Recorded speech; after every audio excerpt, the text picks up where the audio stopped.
재래시장은 늘 그렇듯 분주했습니다. 아침 햇살이 가게 천막 위로 은은하게 스며드는 시간, 박 사장은 언제나처럼 고등어를 손질하며 하루를 시작하고 있었죠. 싱싱한 생선이 줄줄이 놓여 있고 손님들과 오가는 인사 속에 가게는 따뜻하면서도 활기찼습니다. 그런데 몇 달 전부터 박 사장의 눈에 이상한 인물이 하나 들어오기 시작했습니다.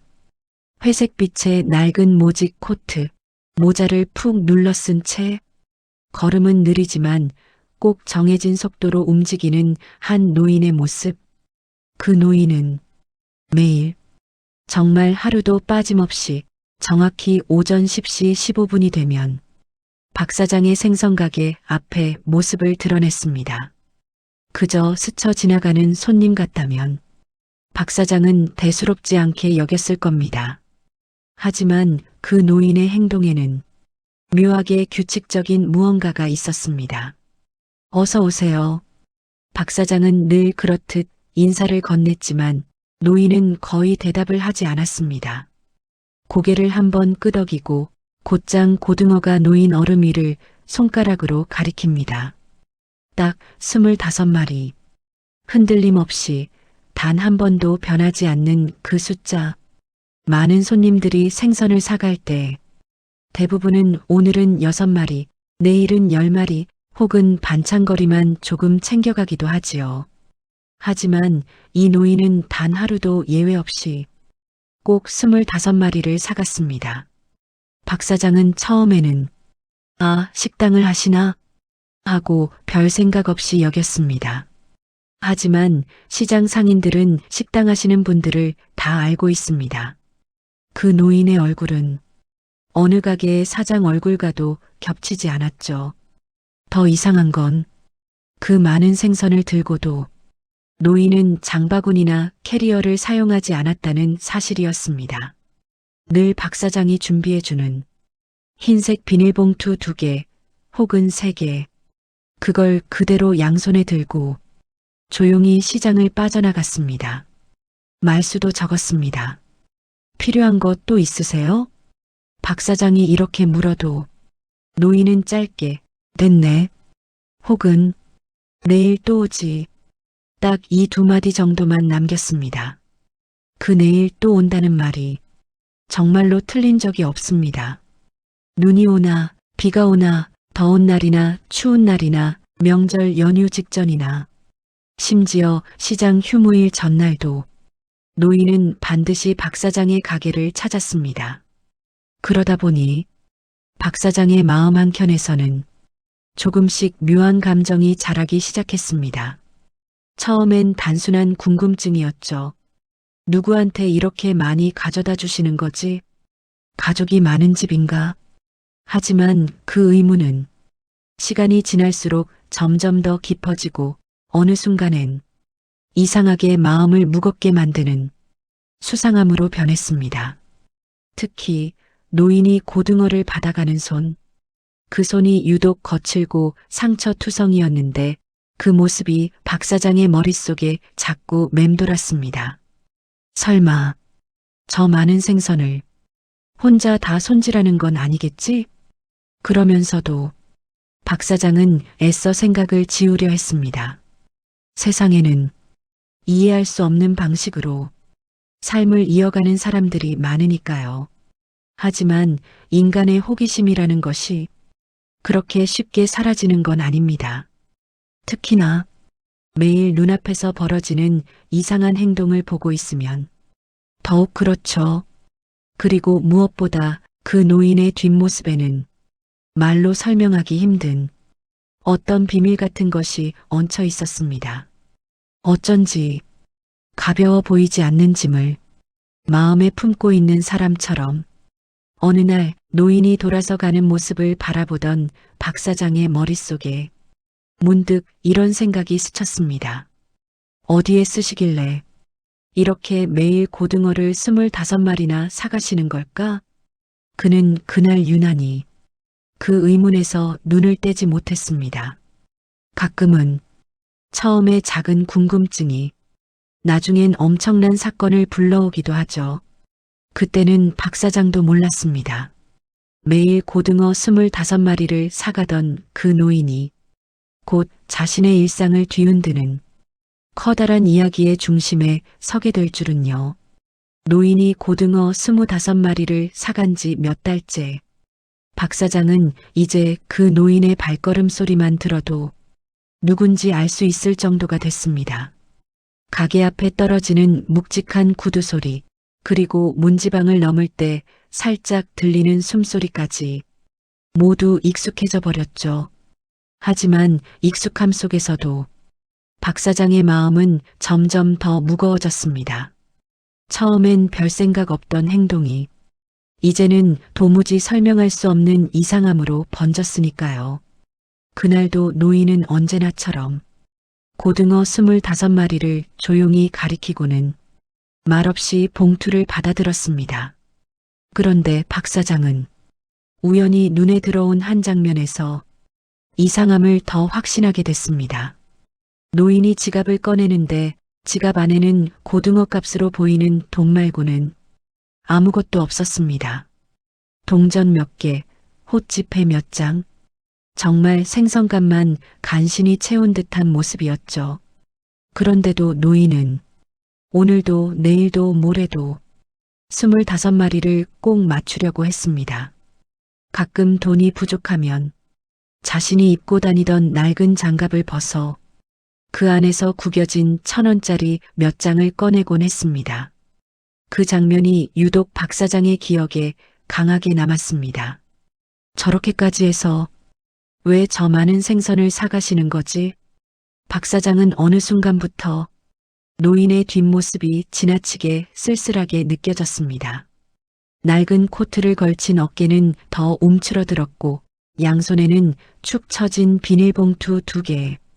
그렇게 시장을 빠져나가는 모습은 언뜻 보면 아무렇지 않아 보일 수도 있지만 박 사장의 눈에는 어딘가 깊은 사연을 짊어진 사람처럼 보였습니다. 그러던 어느 날 이상한 이야기가 귀에 들어왔습니다. 박 사장님, 아까 그 노인 어디 사는지 아세요? 옆에서 떡집을 하는 김 여사가 말을 걸어왔죠. 잘은 모르지. 그냥 매일 고등어나 사가시는 손님이야. 그러자 김 여사는 주변 상인들에게 들었다는 말을 조심스럽게 꺼냈습니다. 근데 말이야, 그 양반 집이 비어 있다더라고. 박 사장은 순간 손에 쥐고 있던 칼을 멈칫했습니다.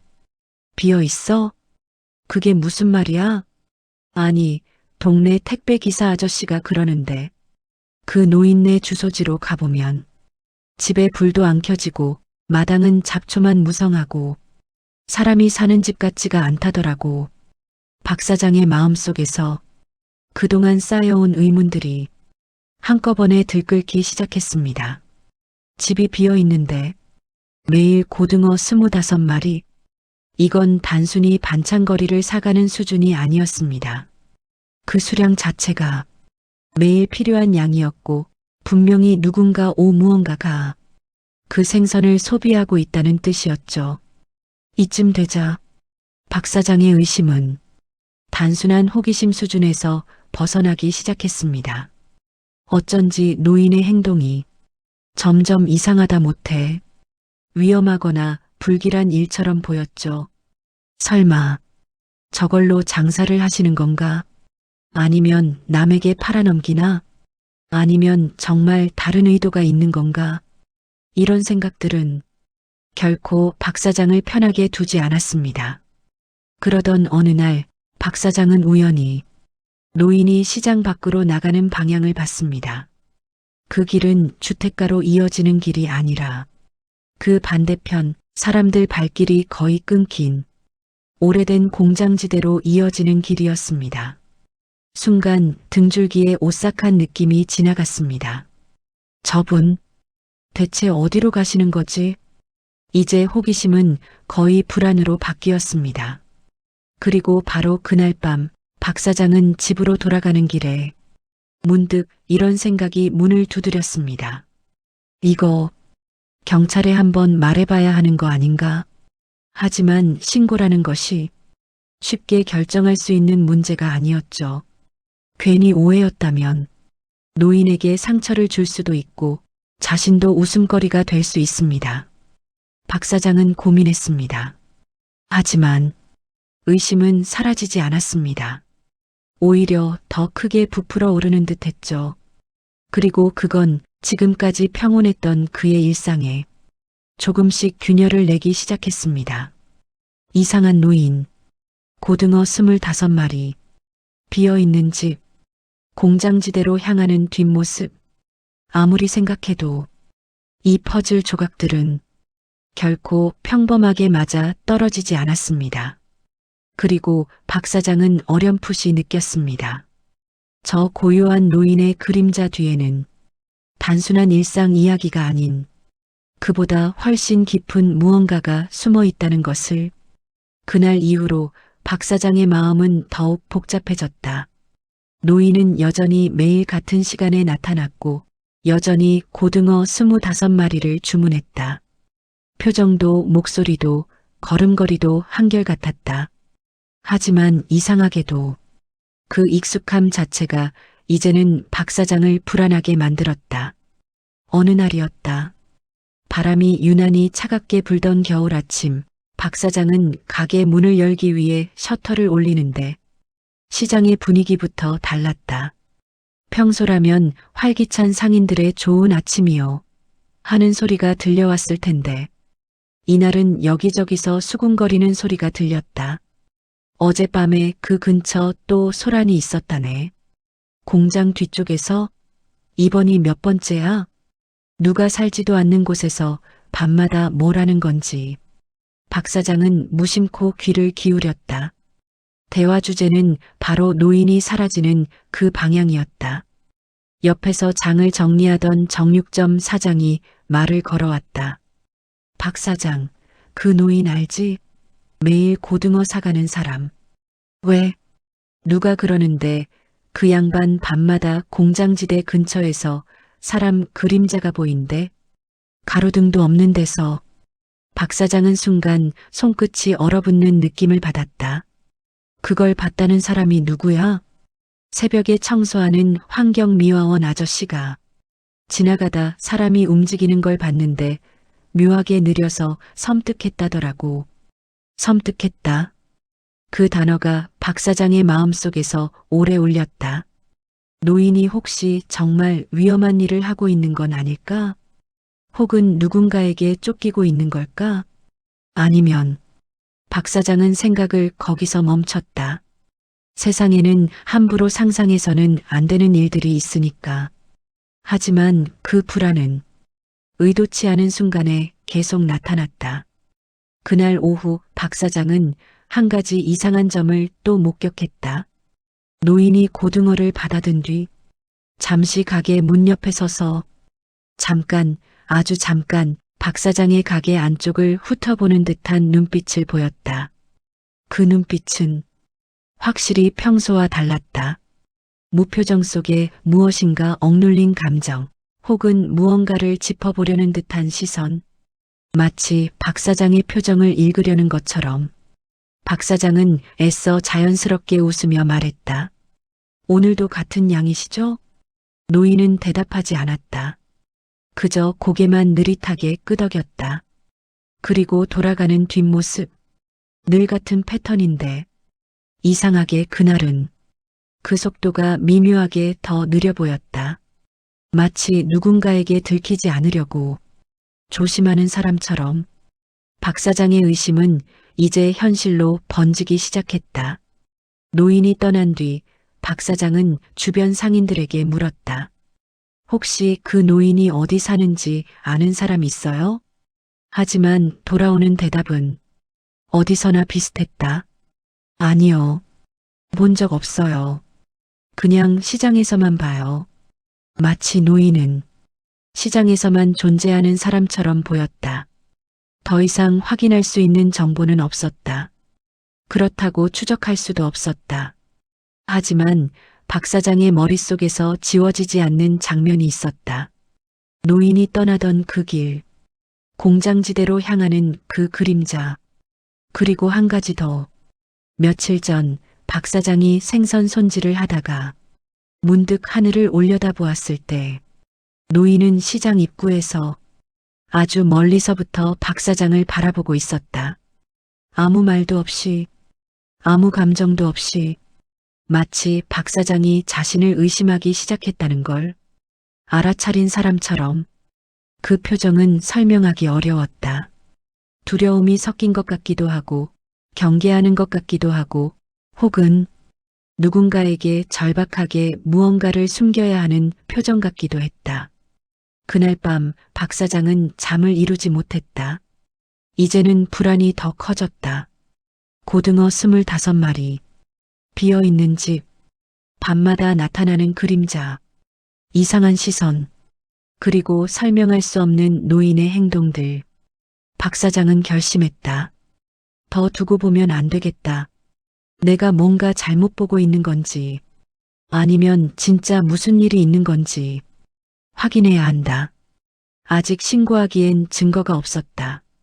하지만 이제 박 사장은 그저 지켜보고 넘길 수 없는 수준에 이르렀다. 이상한 조짐들은 계속되고 있었다.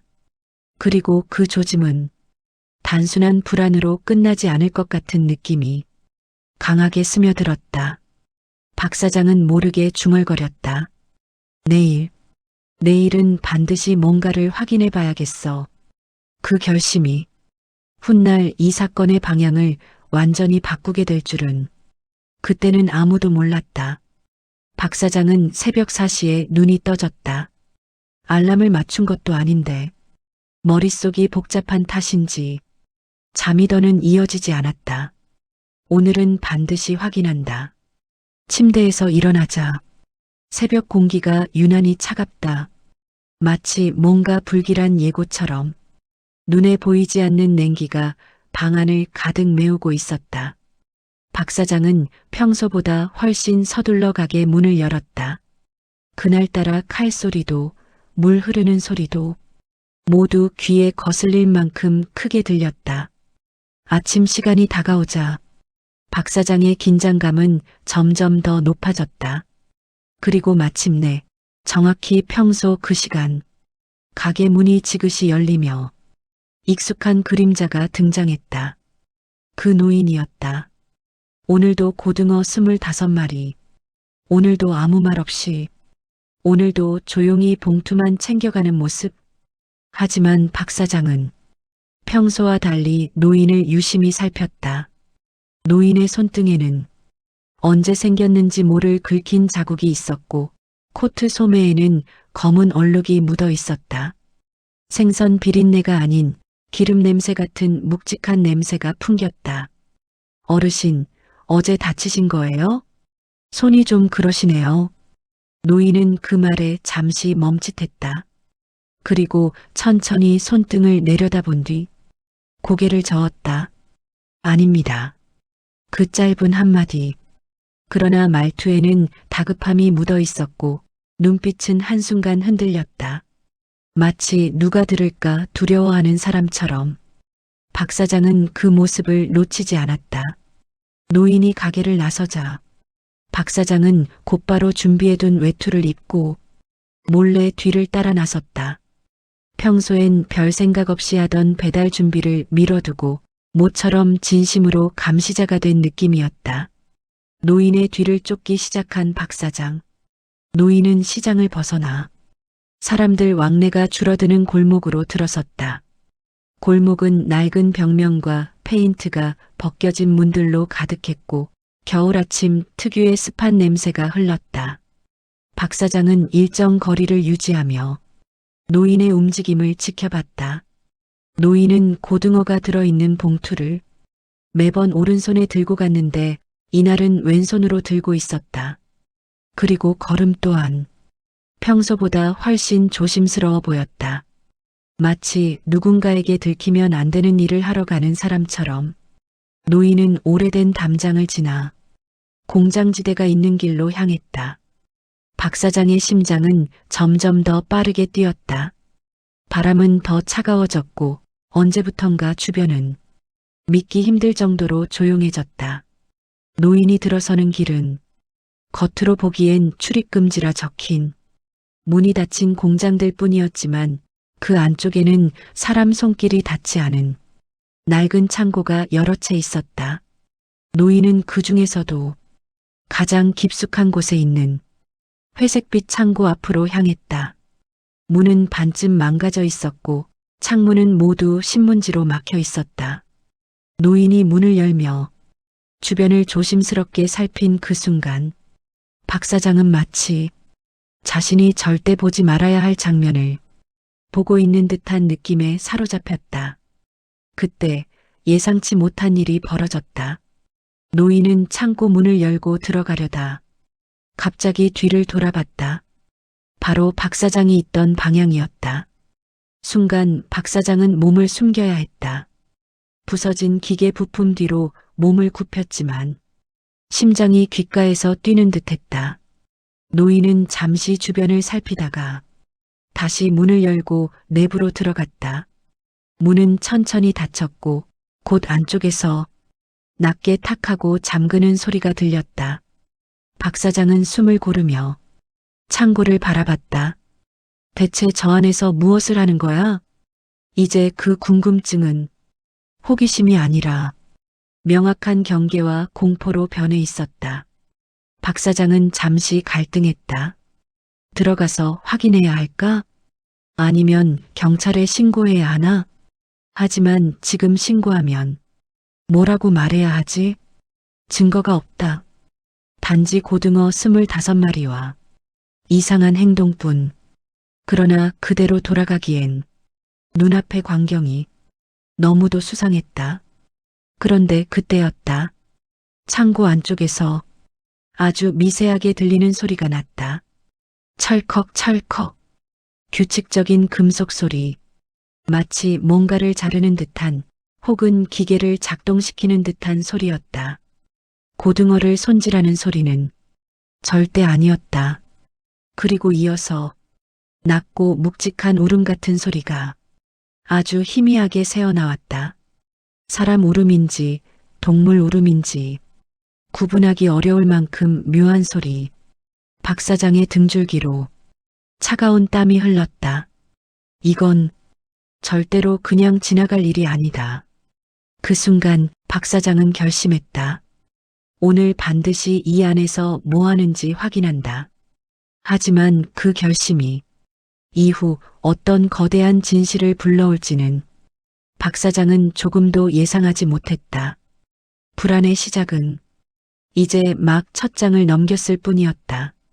박 사장은 결국 참지 못하고 경찰에 신고했던 그날 이후 마음이 더 복잡해져 있었다. 확인해 보겠다며 돌아간 경찰은 며칠째 연락이 없었다.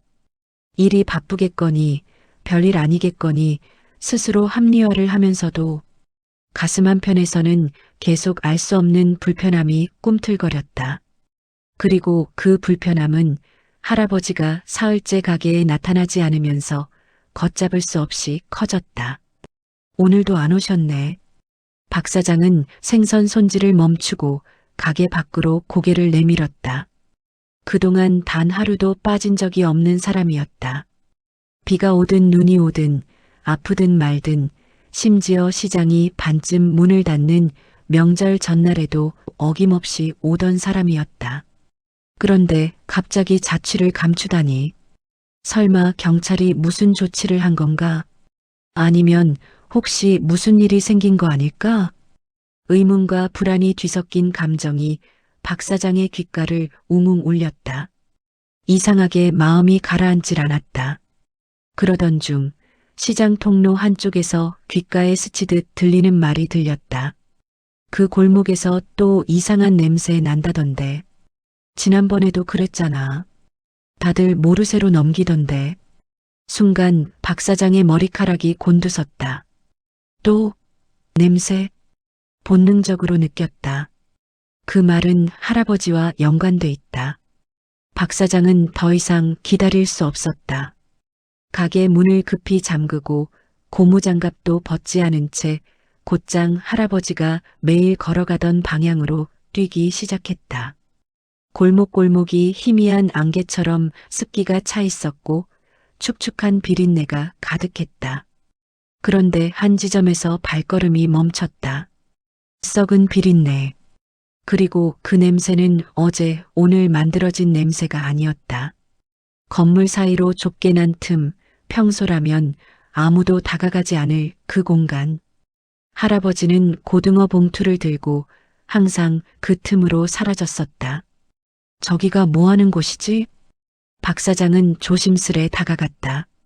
그리고 그곳에서 탄식조차 나오지 않는 광경이 박 사장을 덮쳤다. 좁아터진 공간 속 벽면에 빽빽하게 걸린 고등어 사체들. 누군가가 일정한 간격으로 줄에 묶어 말리다 만 듯 마치 의식이라도 치르는 것처럼 정렬된 모습. 비늘은 이미 굳어 있었고 일부는 썩어 검게 변해 있었다. 바닥에는 오래전부터 흘러내린 기름과 핏물이 말라붙어 층을 이루고 있었다. 박 사장은 뒤로 한 걸음 비틀거리며 주저앉을 뻔했다. 심장이 서늘하게 내려앉았다. 이게 뭐야? 대체 뭐 하는 곳이야? 그러나 더 충격적인 건 따로 있었다. 공간의 가장 안쪽, 아무도 눈여겨보지 않을 작은 구석. 주저앉을 듯 기댄 낡은 의자가 하나 있었다. 그리고 그 위에는 할아버지의 가방이 놓여 있었다. 박 사장은 천천히 다가가 가방을 확인했다. 가방의 무게는 언제나와 같았다. 항상 일정한 모양을 유지하던 그 가방. 그 안에 무엇이 들어있는지 박 사장은 지금 처음으로 확인하게 된 것이다. 조심스럽게 지퍼를 내리는 순간 버석거리는 종이 냄새가 퍼졌다. 그리고 그 안에는 수십 장의 낡은 사진이 들어 있었다. 사진 속에는 나이가 더 젊어 보이는 할아버지와 한 여자아이. 바닷가에서, 시장에서, 집앞 마당에서 항상 둘이 함께였다. 그중 한 장을 보는 순간 박 사장은 온몸이 얼어붙었다. 사진 속 아이는 고등어를 들고 웃고 있었다. 그리고 사진 뒤에는 흐릿하게 적힌 글씨가 있었다. 25마리면 하루가 행복해. 글씨를 본 순간 퍼즐이 억지로 끼워 맞춰지듯 하나의 그림이 형성되기 시작했다. 할아버지가 왜 고등어를 사는지, 왜 25마리인지, 왜 매일 같은 행동을 반복했는지. 이 아이 혹시... 박 사장은 손에서 사진을 놓칠 뻔했다. 애써 숨을 고르고 고개를 들었을 때 공간 한쪽에 작은 꽃다발이 놓여 있는 것이 보였다. 종이로 정성스레 감싼 국화 몇 송이. 곁에는 해바라기 모양의 조그만 인형이 세워져 있었다. 그 순간 박 사장은 깨달았다. 여기는 어떤 제사 공간이었다. 누군가를 위해 매일 고등어를 올리는 아주 오래된 방식의 추모. 누군가가 이곳을 떠나지 못한 증거. 그리고 그 누군가는 사진 속 그 여자아이일 가능성이 너무나 높았다. 박 사장은 숨을 삼켰다. 그리고 멍하니 사진을 바라보며 중얼거렸다. 설마 이 모든 게 아이 때문이었어? 하지만 더 큰 충격은 아직이었다. 사진이 담겨 있던 가방 깊숙한 곳에서 낡은 반짝이는 금속이 손끝에 걸렸다. 꺼내보니 작은 이름표였다. 놀랍게도 그 이름표에는 실종자 신고에서 본 이름이 적혀 있었다. 바로 그 아이의 이름. 박 사장은 손에서 힘이 빠져 이름표가 바닥으로 떨어졌다. 쨍그랑 작은 금소금이 울리며 공간에 메아리쳤다. 그 순간 박 사장의 뒤에서 누군가의 그림자가 길게 드리워졌다. 누군가 천천히 골목 입구에서 이쪽으로 걸어오고 있었다. 박 사장은 숨을 멈췄다. 발소리는 매우 느렸고 발끝이 바닥을 스치며 걸어오는 소리까지 생생했다. 그리고 그림자의 형태는 너무 익숙했다. 바로 그 할아버지였다. 박 사장의 심장은 마구 뛰기 시작했다. 그는 뒤돌아보지도 못한 채 숨소리조차 죽이며 그 발소리가 가까워지는 것을 들었다. 어둠 속에서 할아버지의 굵고 낮은 목소리가 울렸다. 여긴 온 사람이 없어야 하는데. 박 사장은 숨이 목구멍에서 턱 막히는 느낌을 받았다. 뒤에서 들려오는 할아버지의 발소리는 너무나 천천히 그리고 확신에 찬 속도로 다가오고 있었다. 여긴 온 사람이 없어야 하는데. 그 말이 어둠 속에서 울려 퍼지는 순간 박 사장은 마치 들킨 아이처럼 몸이 굳어버렸다. 하지만 이내 정신을 차리고 용기와 두려움이 뒤섞인 목소리로 조심스레 말했다. 저는 그냥 걱정돼서. 할아버지는 대답하지 않았다. 대신 좁은 골목의 벽을 가볍게 짚으며 천천히 다가왔다. 발소리가 멈추고 박 사장은 본능적으로 느꼈다. 바로 등 뒤에 서 있다. 공간이 너무 좁아 몸을 돌리기도 어려웠다. 박 사장은 손에 쥐고 있던 사진을 움켜쥔 채 겨우 고개를 돌렸다. 할아버지의 얼굴이 가까이 있었다. 눈은 충혈되어 있었지만 미묘하게 슬펐다. 화가 나서 찾아온 사람이 아니라 오래된 고통을 안고 나타난 사람의 표정이었다. 그 사진 어디서 봤소? 박 사장은 떨리는 손으로 사진을 내밀었다. 여기 가방에서 나왔습니다. 할아버지는 사진을 받아들고 잠시 말이 없었다. 사진 속 아이를 손끝으로 조심스레 쓰다듬었다. 내 딸이요. 그 한마디에 박 사장의 머릿속에서 수많은 조각들이 빠르게 연결됐다. 그리고 동시에 가슴 한가운데 묵직한 무언가가 내려앉았다. 딸이라고? 그동안 자신이 상상했던 범죄, 비밀의식, 의심. 그 모든 것들이 무너지고 새로운 감정이 피어올랐다. 동정, 안타까움, 그리고 더 큰 궁금증. 딸이요? 그럼 그 아이가. 할아버지는 고개를 천천히 끄덕였다. 12살이었지. 세상에서 제일 생선을 좋아했소. 특히 고등어. 그 냄새만 맡으면 행복하다고 날 따라다녔던 애였소. 목소리는 떨렸지만 담담하게 하려고 애쓰는 기색이 역력했다. 그러다 바닷가에서 사고가 났소. 그리고 이어진 말. 그때부터 난 매일 고등어를 사서 여기다 올렸소. 이 골목은 아이가 마지막으로 지나간 길이요. 박 사장은 충격과 슬픔이 한꺼번에 밀려와 말문이 막혔다. 그저 할아버지의 떨리는 숨소리를 조용히 듣는 것밖에 할 수 없었다. 사람들은 몰랐소. 내가 왜 매일 같은 시간에 고등어 25마리를 사는지. 왜 여기서 아이 사진을 놓고 향을 피우는지. 박 사장은 문득 사진 뒷면에 적힌 문구가 생각났다. 25마리면 하루가 행복해. 그 25마리는 아이가 좋아한 양입니까? 할아버지는 잠시 미소를 지었다. 아픈 웃음이었다. 그게 우리 둘의 약속이었소. 박 사장은 숨을 들이켰다. 이제 모든 퍼즐이 맞춰지고 있었다. 아이한테 물었지. 하루에 고등어를 몇 마리 먹어야 제일 행복하냐? 장난처럼 묻은 거였는데 그 녀석이 진지하게 대답하더군. 25마리. 그러면 아빠도 먹고 나도 먹고 엄마도 먹고 우리 집 냄새가 바다가 될 것 같아. 할아버지는 그 말을 천천히 반복했다. 그 녀석은 바다 냄새를 좋아했소. 고등어를 굽는 냄새는 바다를 닮았다고 했지. 박 사장은 더 이상 아무 말도 할 수 없었다. 잠시 침묵이 흐른 뒤 할아버지가 고개를 숙이며 말했다. 그날 25마리를 굽기로 약속했었소. 그날. 목소리는 점점 떨렸다. 그날 사고가 난 거요. 이제 박 사장도 참지 못하고 말했다. 그래서 그걸 지금까지. 할아버지는 떨리는 손으로 벽에 걸린 고등어들을 가리켰다. 그날의 약속을 지키려고 한 것뿐이요.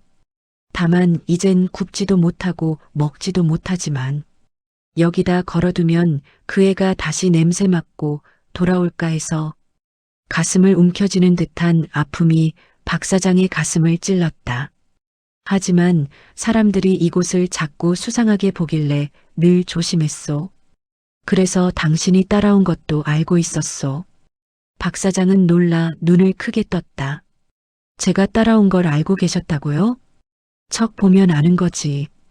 할아버지는 가느다란 미소를 지었다. 기운 없는 그러나 따뜻한 눈빛이었다. 하지만 결국 이렇게 직접 보게 될 줄은 몰랐소.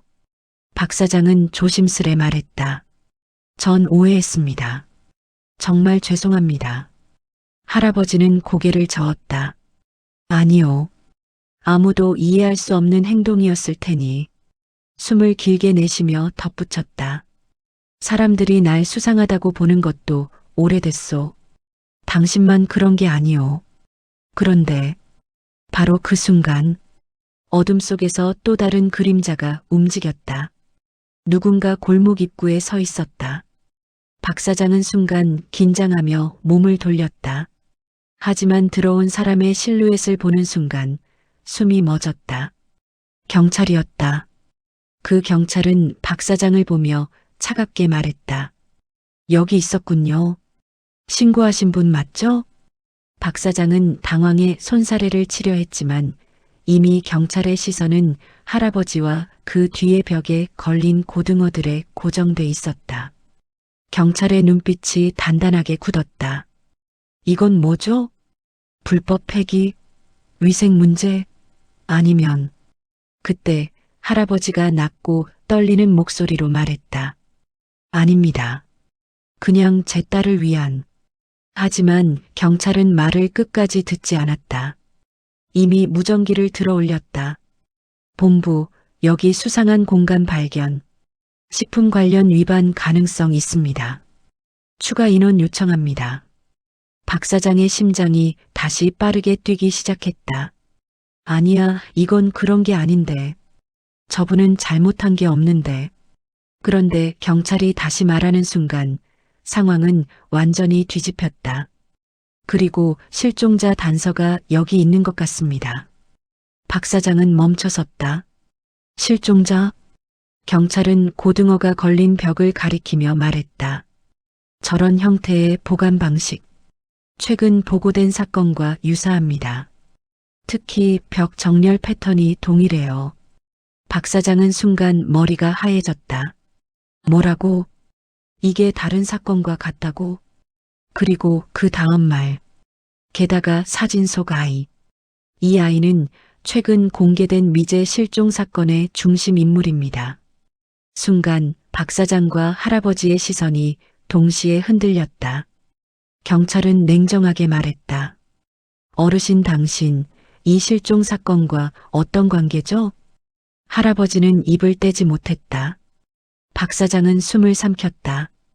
그리고 그 순간 이미 모든 상황은 할아버지를 향해 오해의 중심으로 돌아가고 있었다. 경찰의 날선 질문이 골목을 뒤흔들었다. 어르신, 당신 이 실종 사건과 어떤 관계죠? 박 사장은 숨을 멈췄다. 할아버지는 입술을 떨며 한참이나 말을 잇지 못했다. 그는 억울함인지 두려움인지 모를 눈빛으로 경찰을 바라봤다. 그 아이는 제 딸입니다. 그건 이미 알겠고요. 경찰은 차갑게 말을 잘랐다. 그렇다면 더 분명해졌네요. 실종 사건의 관련자라는 겁니다. 그 순간 박 사장이 나섰다. 잠깐만요. 오해입니다. 저분은 매일 딸을 추모하기 위해. 하지만 경찰은 박 사장의 말을 들으려 하지 않았다. 오히려 그를 제지하며 말했다. 민간인이 개입할 부분 아닙니다. 뒤로 물러나세요. 박 사장은 속이 뒤틀려 목소리를 높였다. 아니, 정말로 오해라고요. 이건 어떤 사건도 아니고. 그러나 경찰의 표정은 더욱 굳어갔다.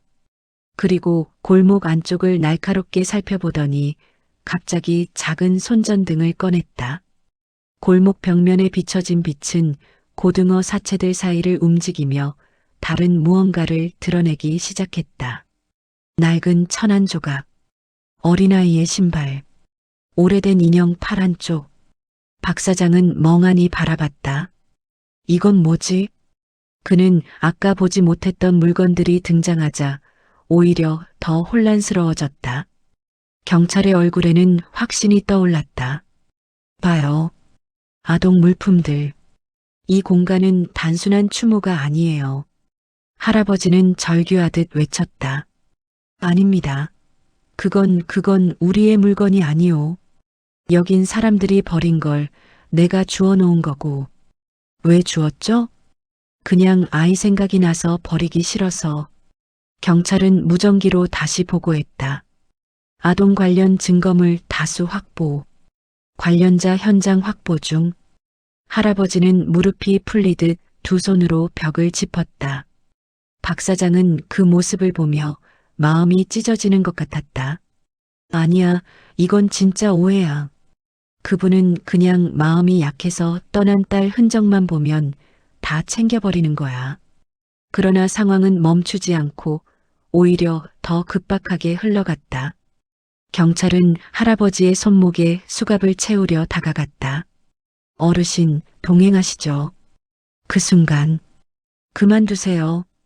어둠 속에서 또 다른 목소리가 들렸다. 박 사장과 경찰, 그리고 할아버지까지 동시에 고개를 돌렸다. 골목 입구에 서 있는 사람. 모자에 잠깐 얼굴이 가려져 있었지만 그는 천천히 다가오며 말했다. 모두 오해하고 계신 겁니다. 경찰이 눈을 좁혔다. 누구죠? 그 남자는 천천히 손을 들어 보였다. 그리고 말했다. 저 실종 사건을 수사하고 있는 형사입니다. 본청 형사과에서 파견됐습니다. 경찰의 표정이 흔들렸다. 본청? 그런데 왜 여기? 형사는 가방을 열어 신분증을 내밀었다. 그제야 경찰은 긴장을 조금 풀었다. 이 사건에 대해 잠복 수사를 하고 있었습니다. 형사는 바닥에 놓인 인형 조각과 신발을 한번 훑어본 뒤 단호하게 말했다. 저것들은 실종 아이의 물건이 아닙니다. 박 사장은 숨을 들이쉬었다. 할아버지도 멍하니 형사를 바라보았다. 전부 주변 쓰레기에서 나온 겁니다. 누군가가 일종의 혐오 낙서처럼 골목에 버리고 간 것들이죠. 경찰이 당황해 말했다. 그럼 여기 고등어들은? 형사는 천천히 할아버지를 바라봤다. 이 어르신이 매일 추모를 위해 걸어둔 겁니다. 저는 수주째 이분을 지켜보고 있었습니다. 박 사장은 눈을 크게 떴다. 그럼 처음부터 다 알고 계셨던 거예요? 형사는 고개를 끄덕였다. 처음엔 나도 이 어르신을 의심했습니다. 하지만 직접 관찰해보니 범죄와는 전혀 관련 없었습니다. 그저 딸을 잃은 슬픔을 스스로 다스리려는 방식이었죠. 할아버지는 고개를 떨군 채 떨리는 목소리로 말했다. 그렇게까지 날 지켜보고 있었다는 말이오? 형사는 조심스레 다가가 할아버지의 어깨에 손을 얹었다. 죄송합니다. 당신을 의심한 건 제 직업적 습관 때문이기도 했지만 무엇보다도 당시 실종 사건이 너무 오래 미제로 남아 작은 가능성도 놓칠 수 없었습니다. 할아버지는 입술을 깨물었다. 난 그저 그날 약속을 지키고 싶었을 뿐이요. 형사는 부드럽게 말했다. 알고 있습니다. 그러나 경찰은 아직 혼란스러웠다. 잠깐만요. 그럼 실종 아이는? 형사는 고개를 저었다. 유사한 이름이었지만 다른 아이입니다. 완전히 다른 사건이에요. 경찰은 당황하며 무전기를 껐다. 그럼 내가 지금까지. 형사는 고개를 들어 박 사장을 바라보았다. 이 어르신이 갑자기 사라져서 당신이 신고했다고 들었습니다. 덕분에 빨리 수습할 수 있었어요. 박 사장은 안도의 숨을 내쉬었다. 그러면서도 마음은 무거웠다. 내가 괜히 이분을 더 아프게 한 건 아닐까? 그때 형사가 말했다. 하지만 여기에는 또 다른 문제가 하나 있습니다. 박 사장과 할아버지, 경찰이 동시에 그를 바라보았다. 형사는 조용히 골목벽을 가리켰다. 고등어가 걸린 벽. 이 공간 누가 닫아놓은 적 있습니까? 할아버지는 고개를 저었다. 아니요, 난 항상 열어놓았소. 형사는 골목 바닥을 살폈다. 그리고 의미심장한 표정을 지었다. 그럼 이 문은 누가 단단히 고정시킨 거죠? 박 사장은 숨을 삼켰다. 문이라니요? 형사는 벽면을 밀어 보여주었다. 벽처럼 보였던 판넬이 철컥 소리를 내며 약간 움직였다. 이쪽 누군가가 자꾸 오가는 흔적이 있습니다. 경찰도 당황해서 말했다. 그럼 이 공간을 쓰는 사람이 어르신 말고도 있다는? 형사는 조용히 고개를 끄덕였다. 네. 당신만 이 공간을 쓴 게 아닙니다. 할아버지의 얼굴이 하얗게 질렸다. 그리고 형사가 마지막으로 말했다. 이 골목, 당신이 생각한 것보다 훨씬 복잡한 이야기입니다. 박 사장은 자신도 모르게 한 걸음 뒤로 물러났다. 뭐야? 뭐가 더 있는 거지? 그리고 형사는 낮게 속삭였다. 아직 우리가 못 본 사람이 하나 더 있습니다. 할아버지의 이야기를 들은 날 이후 박 사장의 일상은 완전히 달라졌다. 손님을 응대하면서도 생선을 손질하면서도 그는 항상 누군가가 자신을 지켜보고 있는 듯한 묘한 감각에 시달렸다. 그리고 결국 경찰이 움직였다. 할아버지가 정보를 보내준 뒤 경찰은 실종자들이 사라진 위치 근처에서 동일한 흔적을 발견했다. 바로 특정 바닷새의 사체 흔적. 그리고 그 근처엔 항상 고등어 비늘이 흩어져 있었다. 박 사장은 믿기지 않았다. 정말 새가 사람을 찾는다고요? 할아버지는 천천히 고개를 끄덕였다. 바닷새들이 사람의 채취, 특히 공포와 스트레스가 남긴 흔적을 감지할 수 있습니다. 그걸 이용하려면 일정 수의 생선이 필요하죠. 그 생선으로 유인한 뒤 이동 경로를 추적하는 겁니다. 그 모든 과정은 간단하지 않았다. 할아버지는 고등어를 사간 뒤 새들이 모이는 지역에 뿌려 바닷새가 특정 방향으로만 날아가는지 확인했다. 그 방향이 바로 실종자들이 마지막으로 이동한 흔적이라는 것이다. 경찰들도 처음엔 반신반의했지만 두 번째 실종자 사건을 이 방식으로 해결하면서 할아버지의 정보는 공식적인 수사 단서가 되었다. 하지만 이 모든 진실이 밝혀진다고 해서 박 사장의 마음은 편해지지 않았다. 그럼 왜 하필 저희 가게에서? 박 사장의 질문에 할아버지는 잠시 말을 멈추더니 뜻밖의 이야기를 꺼냈다. 저는 이 가게를 알았습니다. 그의 목소리는 묘하게 떨렸다. 여기서 제 딸이 일했었어요. 박 사장은 충격으로 얼어붙었다. 따님이요? 할아버지는 고개를 끄덕였다. 3년 전 사라졌습니다. 그 말에 박 사장의 머릿속이 하얘졌다. 설마 따님도 실종 사건과 관련이? 할아버지는 깊은 숨을 들이켰다. 그때부터 찾기 시작했습니다. 누구의 도움도 받지 않고 혼자서. 그리고 그 방법을 찾았죠. 바닷새를 이용한 탐색. 고등어 25마리. 매일 같은 시간, 같은 움직임. 그 모든 행동의 목적은 단 하나였다. 딸을 찾기 위해. 박 사장은 할아버지의 눈에서 부서진 사람의 조각 같은 슬픔을 읽을 수 있었다. 딸은 아직 못 찾으셨습니까? 그 질문은 조심스럽게, 무겁게 떨어졌다. 할아버지는 잠시 침묵했다. 그리고 아주 낮게 말했다. 아직은. 그 한마디에 담긴 절망은 말로 표현할 수 없었다. 하지만 사건은 그저 여기서 끝나지 않았다. 그리고 2주 뒤 경찰이 해안가에서 새들이 한 방향으로 무리지어 날아가는 장면을 포착했다.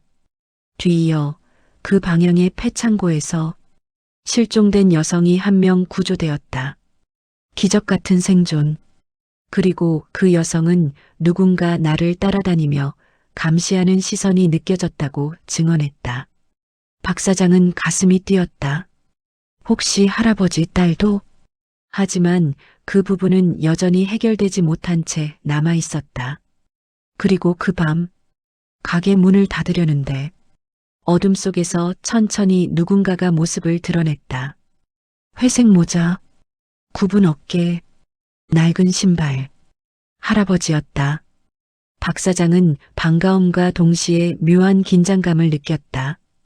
오늘은 고등어 안 사가세요? 그 질문에 할아버지는 작게 미소를 지었다. 아주 오랜만에 보는 표정이었다. 오늘은 사지 않아도 될 것 같습니다. 박 사장은 눈을 크게 떴다. 혹시 따님을? 할아버지는 조용히 고개를 끄덕였다. 찾았습니다. 그 순간 박 사장의 눈에도 눈물이 맺혔다. 정말 다행입니다. 진짜로. 하지만 이상했다. 할아버지는 기뻐하거나 안도하는 기색이 없었다. 그리고 한 걸음 다가와 말했다. 사장님, 그러나 그의 목소리는 갑자기 낮아졌다. 여기에는 아직 끝나지 않은 일이 하나 더 있습니다. 박 사장의 심장이 덜컥 내려앉았다. 무슨 말씀이세요? 할아버지는 천천히 가게 안을 둘러보았다. 그 시선은 마치 어떤 특정한 것을 찾는 사람 같았다. 그리고 오래 고민한 끝에 마치 결심했다는 듯한 얼굴로 말했다. 제 딸이 마지막으로 일했던 곳.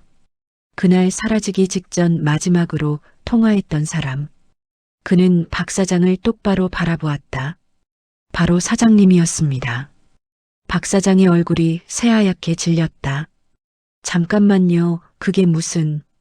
딸이 말했습니다. 당신이 그날 불러냈다고. 그 말은 칼날처럼 가슴을 찔렀다. 저는 그런 기억이... 박 사장은 뒤로 물러섰다. 머릿속이 아득해지고 갑자기 존재하지 않던 기억 단편들이 스치듯 올라왔다. 어두운 골목, 누군가의 비명, 비린내, 그리고 푸득하고 날갯짓하는 소리. 박 사장은 손으로 머리를 감쌌다. 아니, 그건 꿈인 줄 알았는데. 할아버지는 고개를 끄덕였다. 기억이 조작됐을 수도 있습니다. 누군가에 의해. 딸도 당신도. 박 사장은 숨이 가빠졌다. 그럼 그 범인이... 할아버지의 목소리는 더 낮아졌다. 딸이 마지막으로 남긴 말이 있습니다. 그는 박 사장에게 다가와 귓가에 속삭였다. 아빠, 그 사람 본인이 뭘 했는지도 몰라. 박 사장의 몸이 굳었다. 숨도 쉬지 못할 만큼 두려웠다. 그리고 할아버지는 한 발짝 물러나며 말했다. 사장님, 아직 누군가가 이곳 근처에 있습니다. 당신도, 그리고 저도 누군가에게 이용당한 겁니다. 아주 긴 침묵이 흘렀다. 바람이 지나가며 가게 간판이 삐걱거렸다. 할아버지는 마지막으로 말했다. 고등어 25마리로 찾은 건 딸뿐만이 아닙니다. 그 방법으로 찾은 건... 그는 박 사장을 바라보았다. 당신의 진짜 기억입니다. 박 사장의 눈동자가 흔들렸다. 그 순간 가게 뒤편에서 낮고 축축한 날갯짓 소리가 들려왔다. 할아버지는 고개를 돌렸다. 왔군. 박 사장은 본능적으로 뒷걸음질 쳤다. 몸에서 피가 빠져나가는 느낌. 그리고 어둠 속에서 무언가 서서히 모습을 드러냈다. 할아버지는 박 사장을 보호하듯 앞에 섰고 말했다. 사장님, 지금부터의 선택이 당신의 남은 삶을 결정할 겁니다. 그 그림자는 점점 가까워졌다. 박 사장의 숨소리는 터질 듯 거칠어졌다. 그리고 화면은 천천히 서서히 어둠 속으로 사라진다. 끝까지 영상을 시청해 주셔서 감사합니다. 즐겁게 영상 시청하셨다면 구독과 좋아요 꼭 부탁드리겠습니다. 영상 제작을 하는데 큰 힘이 됩니다. 다음에 더 감동적이고 재미있는 이야기로 찾아뵙겠습니다. 감사합니다.